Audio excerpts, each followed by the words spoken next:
Hello students, तो आज की इस वीडियो में डिस्कस करेंगे व्हाट इज ड्रामा। ड्रामा क्या होते हैं और ये कितने तरह के ड्रामा होते हैं। तो आज इसके बारे में डिस्कस करेंगे और इसमें जो है आपको समझ में आ जाएगा कि ड्रामा क्या होता है और इसके काइंड्स क्या होते हैं, और साथ ही साथ आपको जो है नोट्स भी प्रोवाइड हो जाएगा। ठीक है, देखिए क्वेश्चन जो एग्जाम में आता है पूछ सकता है what is drama, how many kinds of drama. ठीक है, ड्रामा क्या होते हैं और कितने तरह के होते हैं। तो ये थोड़ा सा लॉन्ग टाइप का जाएगा। ठीक है, 15 मार्क्स वाला जो आता है क्वेश्चंस या 20 मार्क्स वाला जो क्वेश्चन होता है, तो उसमें जो है इतना लंबा जो है नोट्स आपको देखने के लिए मिलेगा। हाँ, अगर सिर्फ शॉर्ट में पूछे व्हाट इज ड्रामा तो आप सिर्फ डेफिनेशन लिख देना, एक आध दो एग्जाम्पल दे देना, जैसा मार्क्स जो है उसके अनुसार जो है आपको लिखना है। ठीक है, मैं यहाँ पर पूरा डिटेल में बताऊँगा ड्रामा क्या होते हैं और कितने तरह के ड्रामा होते हैं। ठीक है, चलिए स्टार्ट करते हैं। और ये जो है ईजी नोट्स आपको मिलेगा और पढ़ते ही आपको समझ में आ जाएगा कि क्या होता है ड्रामा। ठीक है, तो इसमें ज़्यादा जो है डिफ़िकल्ट वर्ड का यूज नहीं किया गया है, सिंपल वर्ड का यूज किया गया है। ठीक है, और इससे भी पहले ये चैनल SKC लिटरेचर जो है, इस पर जो है BA MA इंग्लिश के स्टूडेंट्स जुड़ सकते हैं, साथ ही साथ UGC नेट के भी स्टूडेंट्स इस चैनल से जुड़ सकते हैं। ठीक है, तो यहाँ पर जो है आपको मिलते रहते हैं, क्वेश्चन पेपर भी मिलेंगे। ठीक है, नोट्स भी मिलेगा। और अगर आपको किसी भी नॉवेल में, शॉर्ट स्टोरी में या पोएम में दिक्कत होता है तो आप कमेंट बॉक्स में बता सकते हैं। ठीक है, चलिए हम लोग शुरू करते हैं। पहले है क्यों ड्रामा। ड्रामा क्या होता है? तो ड्रामा होता है कि व्हेन एनी स्टोरी, कोई भी स्टोरी या कोई भी इवेंट, ठीक है, कोई भी स्टोरी हो या कोई भी इवेंट हो, जब हम उसको प्रेजेंट करते हैं एक्टिंग के थ्रू स्टेज पर तो उसे क्या कहते हैं? ड्रामा कहते हैं, या उसी को प्ले कहते हैं। ठीक है, तो ड्रामा प्ले एक ही चीज़ है, तो कन्फ्यूज होना नहीं है।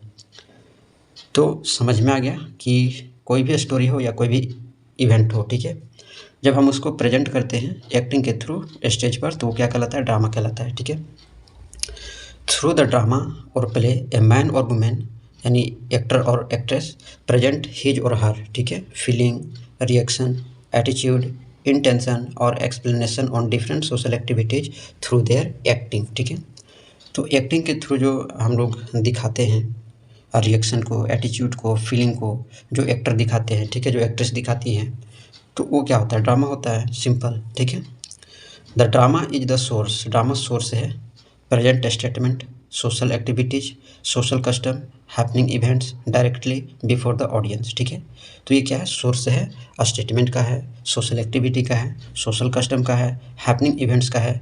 ठीक है, तो ये सभी क्या है? इसके सोर्स हैं।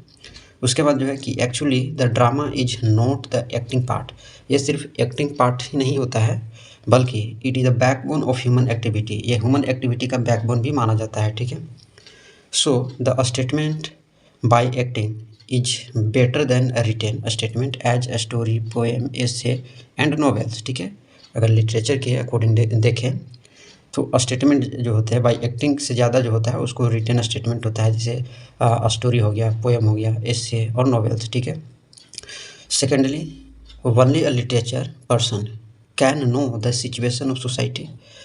तो अगर दूसरी तरफ देखें तो केवल लिटरेचर पर्सन के लिए तो हम जानते हैं कि सिचुएशन जो होता है सोसाइटी का, जो घटित घटनाएं हो जाती है सोसाइटी में, या कोई भी थॉट होता है ऑथर का या पोएट का। ठीक है, इसके बाद है कि it means the drama effect directly, इसका मतलब है कि ड्रामा जो है डायरेक्टली इफेक्ट करता है ऑडियंस को। ठीक है, actually all the characters are not in common situation, जितने भी कैरेक्टर्स होते हैं वो कॉमन सिचुएशन में नहीं होते हैं। सो एक्टर और actress believe in the character of world. ठीक है, उसके बाद आगे चलते हैं। अब मान लीजिए अब कुछ मैं एग्जांपल देकर के आपको बताना चाहूँगा, जैसे suppose that if an actor plays, अब एक एक्टर को प्लेज करना है the role of all drama on the stage, all activities looks like a pure drama. ठीक है, जैसे out are not a common people. ठीक है, जैसे मान लीजिए कि गर्ल को प्ले करना है सिस्टर को। ठीक है, यानी सिस्टर का रोल जो है निभाना है एक लड़की को, तो she has spent her life like sitar. ठीक है, तो अपना जो लाइफ है ना वो सिस्टर की तरह जो है स्पेंड करेगी। ठीक है, कॉमन गर्ल की तरह नहीं। ठीक है, तो इसको भी ध्यान में रखना। उसके बाद है कि if act of plays the role of villain, अब किसी को विलन का रोल निभाना है तो he has to prove a bad man, तो क्या करेगा? गंदी आदतें होंगी उसमें, बुरा आदमी होगा, सोसाइटी उसको बुरी नज़र से देखेगा, गलत समझेगा। ठीक है, और पीपल उससे क्या करेंगे? हेट करेंगे, घृणा करेंगे उस आदमी से। अब if any actor play the role of hero, अब मान लीजिए कि कोई हीरो के रोल निभा रहा है। ठीक है, तो हीरो का रोल निभा रहा है तो उसके अंदर क्या होना चाहिए? ब्रेविटी होनी चाहिए, ऑनेस्टी होनी चाहिए।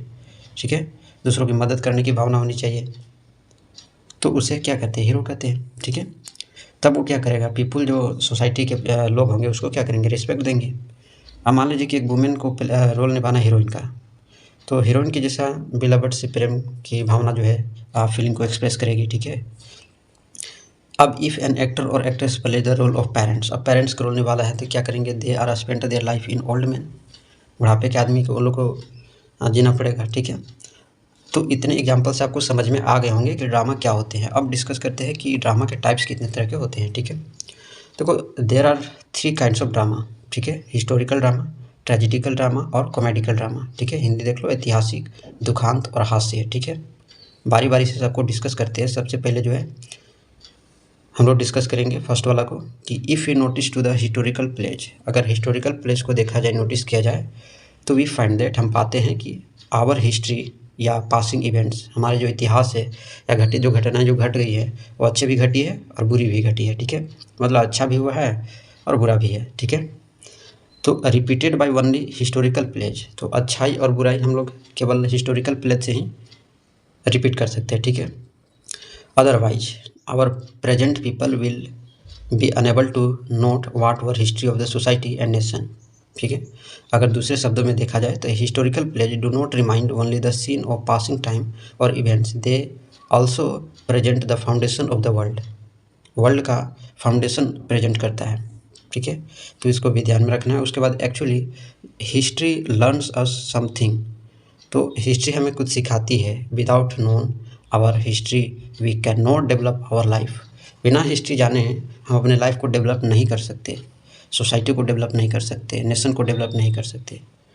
Our history also teaches us what was the main cause of our failure और सक्सेस, तो फेलुअर और सक्सेस के भी पीछे कहीं ना कहीं हिस्ट्री का भी रीजन होता है। ठीक है, so historical plays defect us directly, तो ये हमें क्या करती है, डायरेक्टली डिफेक्ट करती है। इट इज़ नो डाउट, और ये कोई संदेह नहीं है, due to a history a turning point comes in our life, और हमारे जीवन में टर्निंग पॉइंट भी आते हैं। ठीक है, our historical plays also proves our great culture, great culture को भी हिस्टोरिकल प्लेज दिखाता है, प्रूव करता है।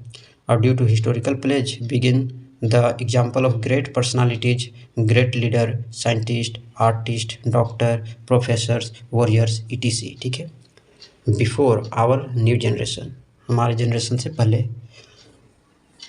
And our new generation always try to be better than their historical personalities. अब जो घटित जो घटनाएं घट गई हैं, अच्छी घटनाएं भी घटी है और बुरी घटनाएं भी घटी हैं, तो अच्छी घटनाएं या बुरी घटनाएं से जो हमें सीख मिलती है, जो हमें आगे बढ़ने के लिए मिलती है, तो हम क्या करते हैं, हिस्ट्री को पढ़ करके और अच्छे करने का प्रयास करते हैं। ठीक है, अब सेकेंड वाला बात करते हैं, ट्रेजिडिकल प्ले क्या होता है। ठीक है, ट्रेजिडिकल प्ले मतलब होता है दुखांत, इसका अंत जो होगा ना वो सैडनेस से होगा। जैसे इंग्लिश लिटरेचर के ग्रेट ड्रामाटिस्ट आप ले लो, जैसे विलियम शेक्सपियर साहब को ले लो, तो विलियम साहब